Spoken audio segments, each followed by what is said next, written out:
Hello, my TPM friends. Have you ever wondered what happens during the hiring and interview process at Meta? Well, stay with me and you will find out.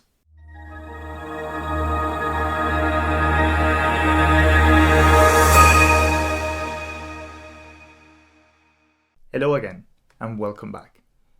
Yes, most definitely. Sometimes this hiring and interviewing process seems a little bit scary and composed of a lot of steps that we have to go through, a lot of hurdles that we have to overcome in order to actually get the job.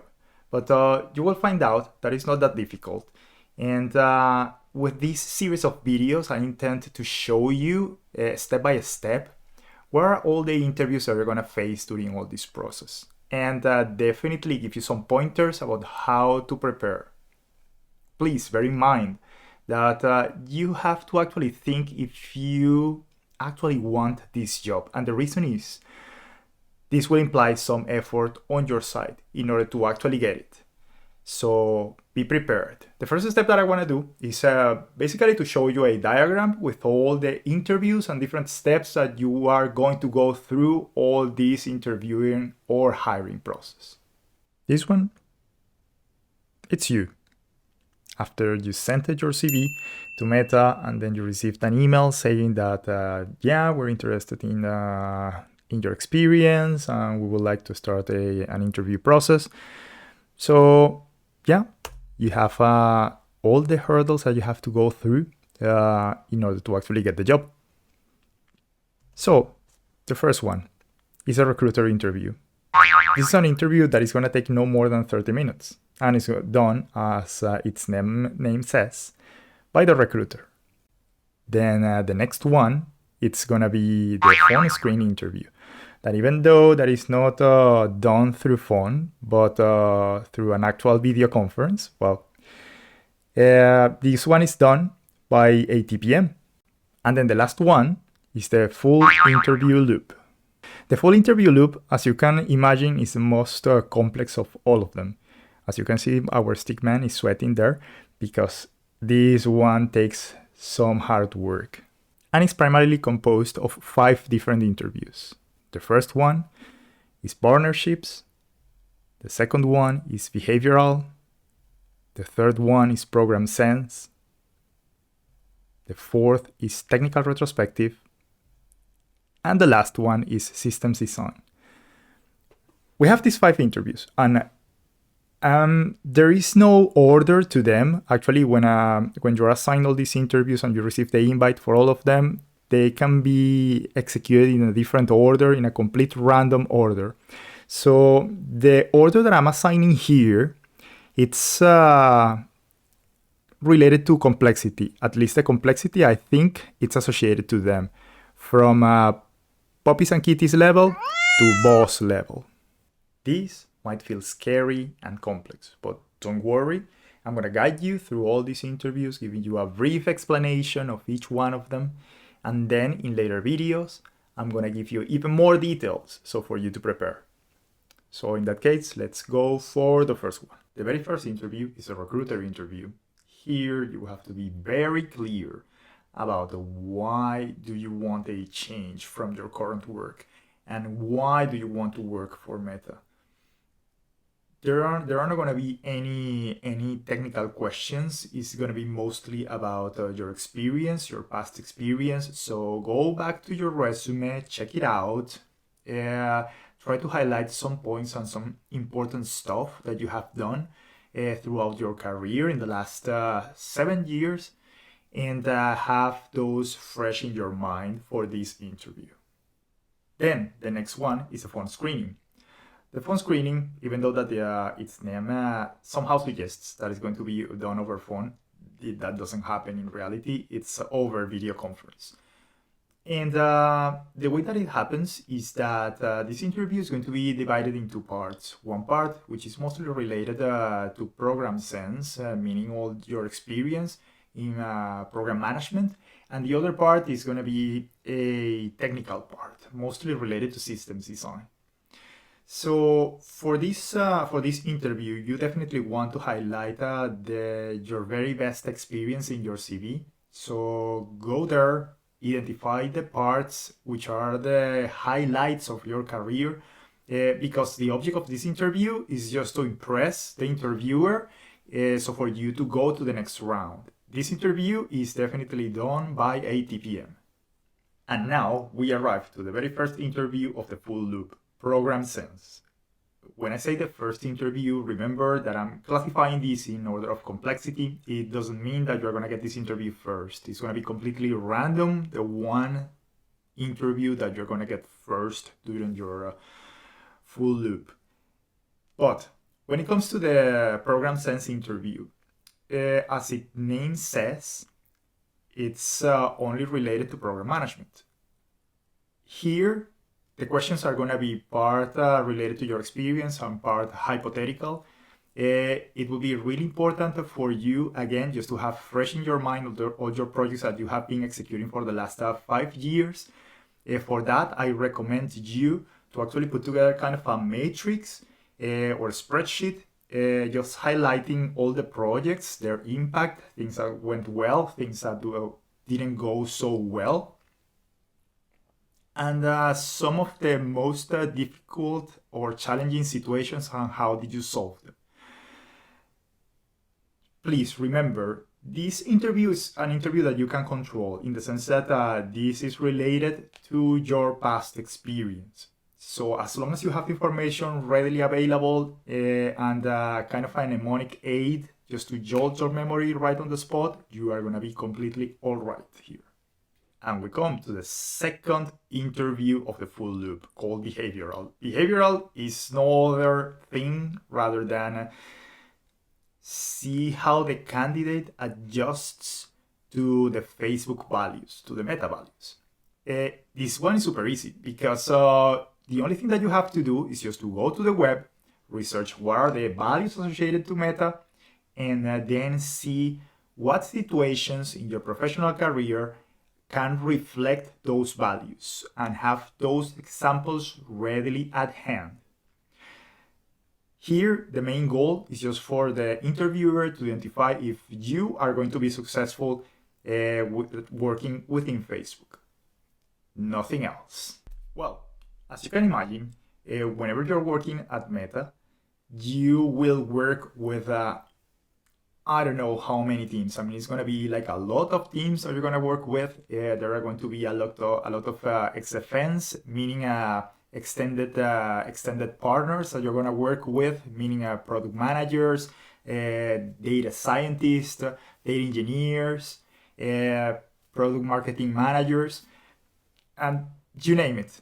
So that brings us to the next interview, which is partnerships. Partnerships is just to identify how you work with others or how well you do it, how well you influence others, how well do you establish empathy and a rapport with others in order to achieve a goal.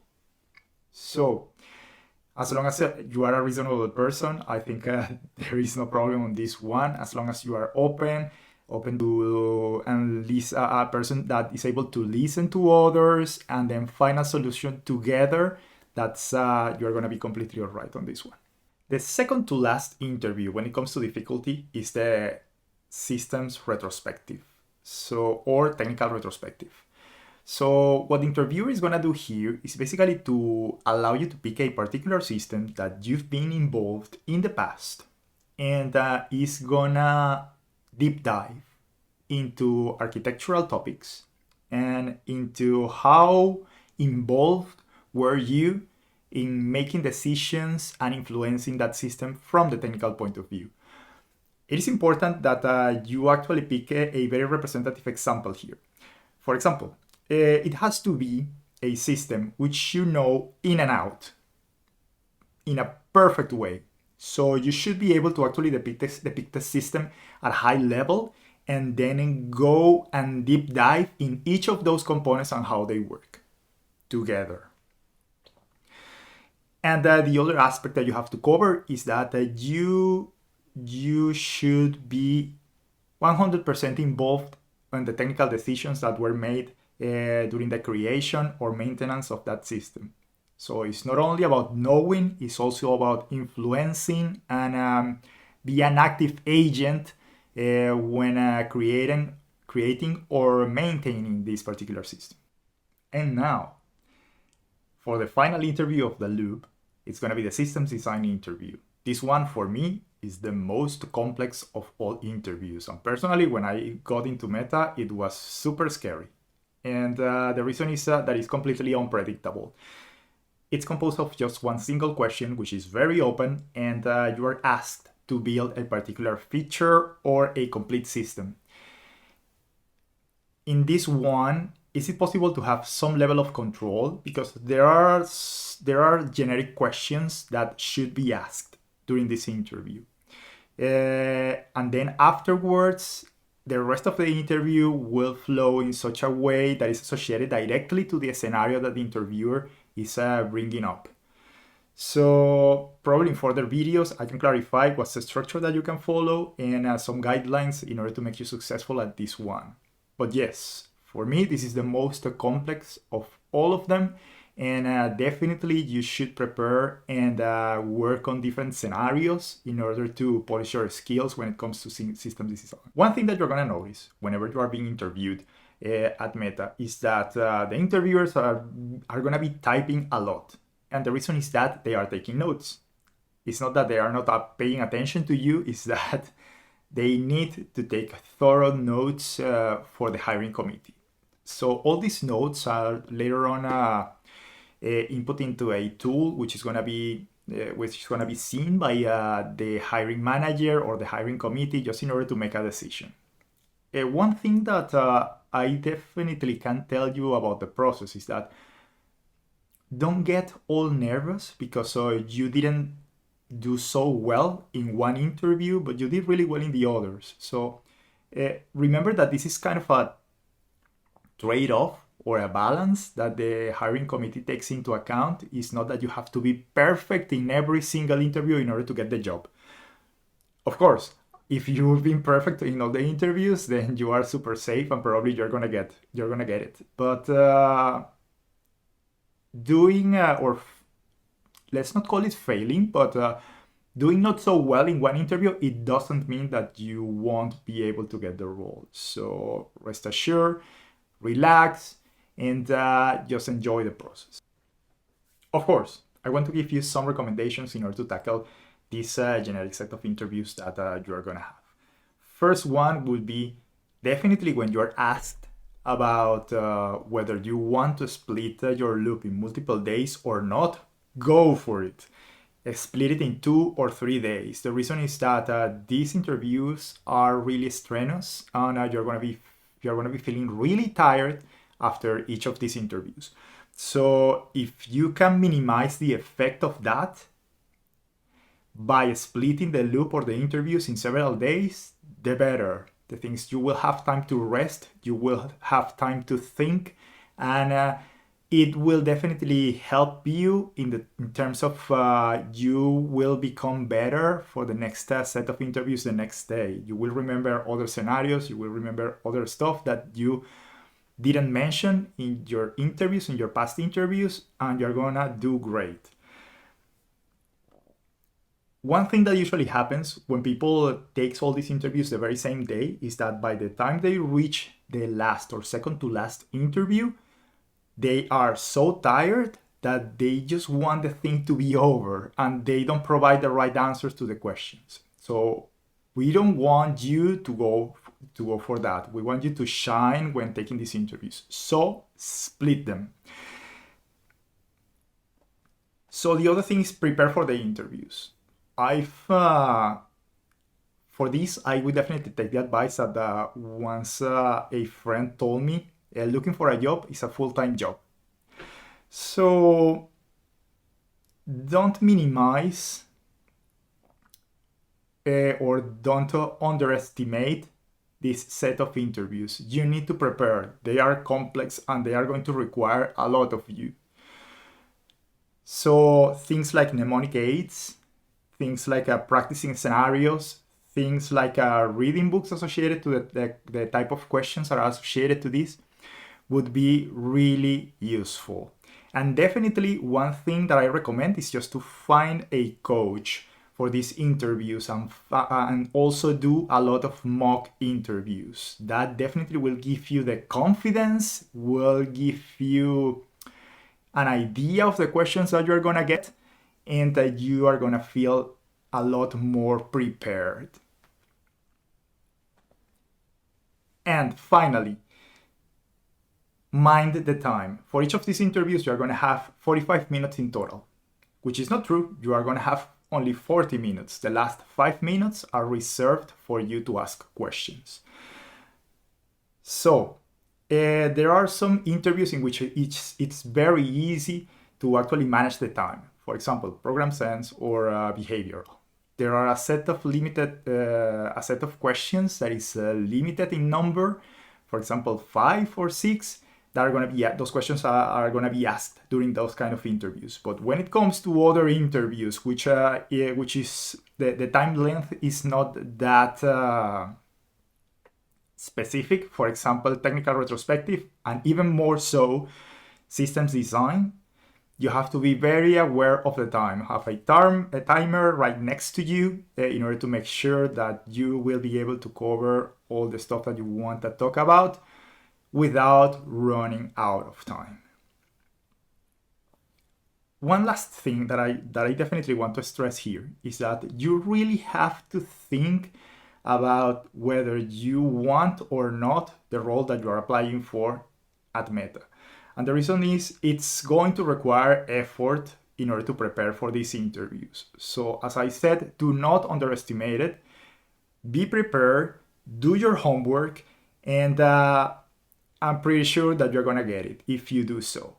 As you can imagine, this is the first video that I'm making about interviews at Meta. I definitely want to go in depth and provide you with more detail about each one of these types of interviews.